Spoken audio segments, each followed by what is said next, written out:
Hi guys, I'm here with Daren from 10 Second Ninja. Hello. Yes, this thing right here. Yeah, it's a very fancy stand. So, tell us a little bit about your game.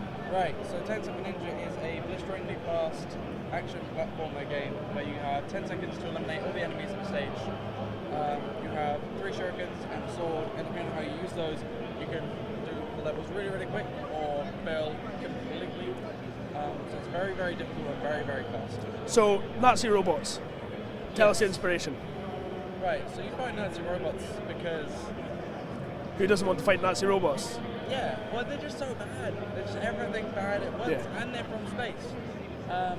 So they're just all evil things at once. But it was, a lot of it came down to, there's sort of this, like in internet culture we have this thing where like if you do something kind of cool, it's like, oh my god, that's so ninja. Yeah. And it's like, if you do something kind of mildly irritating, it's like, you are worse than Hitler, you are so bad. Yeah, that idea of like... It is the depths of internet shame is to be worse than Hitler. Yeah, so it's like, it was that, taking that polarization and applying it to like a good versus evil story was kind of fun.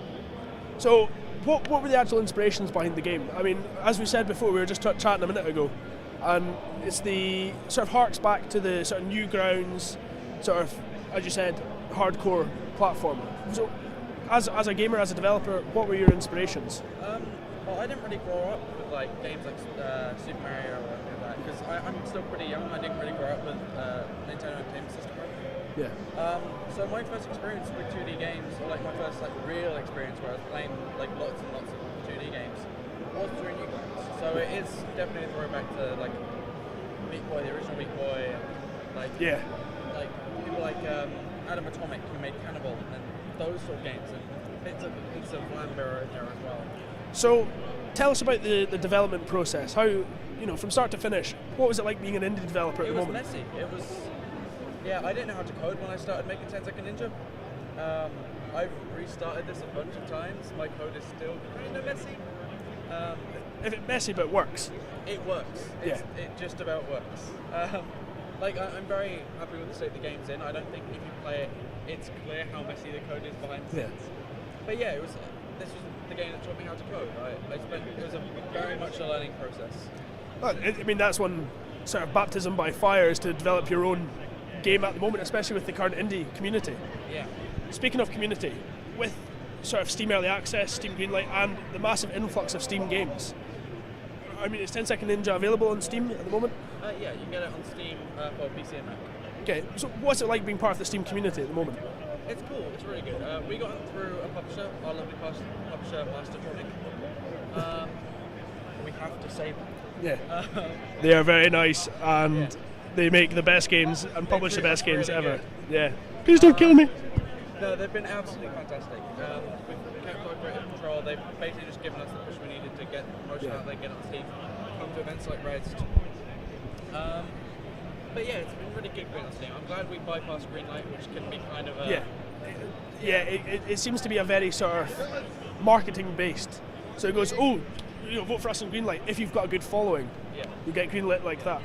And if you're trying to develop a game alongside Greenlight, trying to keep your Greenlight promoted is just so difficult. There's so much work involved. So getting a publisher and bypassing Greenlight was really good for us. So obviously the game's been out for about 3 weeks. 3 weeks. And we're starting to see reviews come up now. Sort of our favourite YouTubers, Dan Nerd Cubed, as you said, Total Biscuit. What's the feedback been like? It's been good. It's been surprisingly good. It's not surprisingly good. It's not surprising. But no, I'm really happy with the feedback we've got. Like we've got quite a few good review scores. We've got quite a lot of Let's Plays behind it, which is good. Some of the bigger Let's Players are picking up on it now. Players seem to like it. I'm really happy with this one. It does seem like the kind of game that you feverishly play and then just go, I've had enough. Throw the controller and stomp away. Is that what you're kind of aiming for? Obviously, 10 seconds isn't a lot of time to do anything, but to complete a level that looks, at first glance, quite complex. I mean, was that an intention to make quite not a frustrating game, but to make a proper, hardcore, challenging game?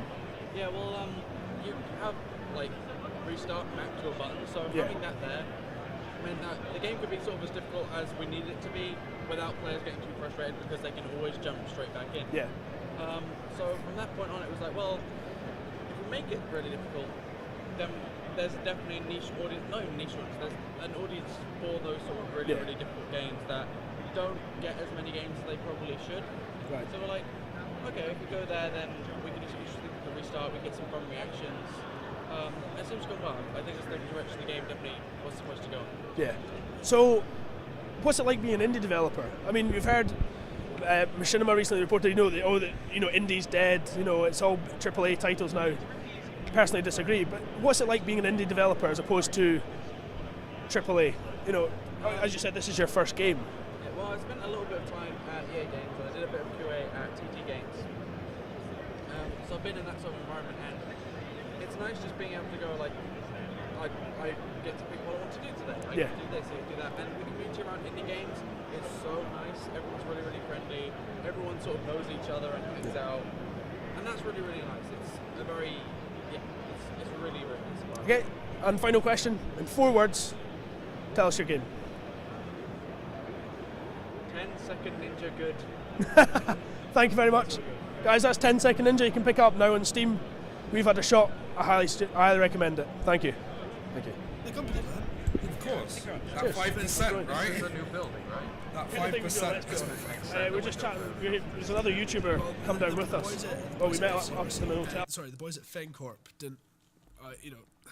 They got the measurements. I had my money on this for a while, so we're Right. we're just waiting for it.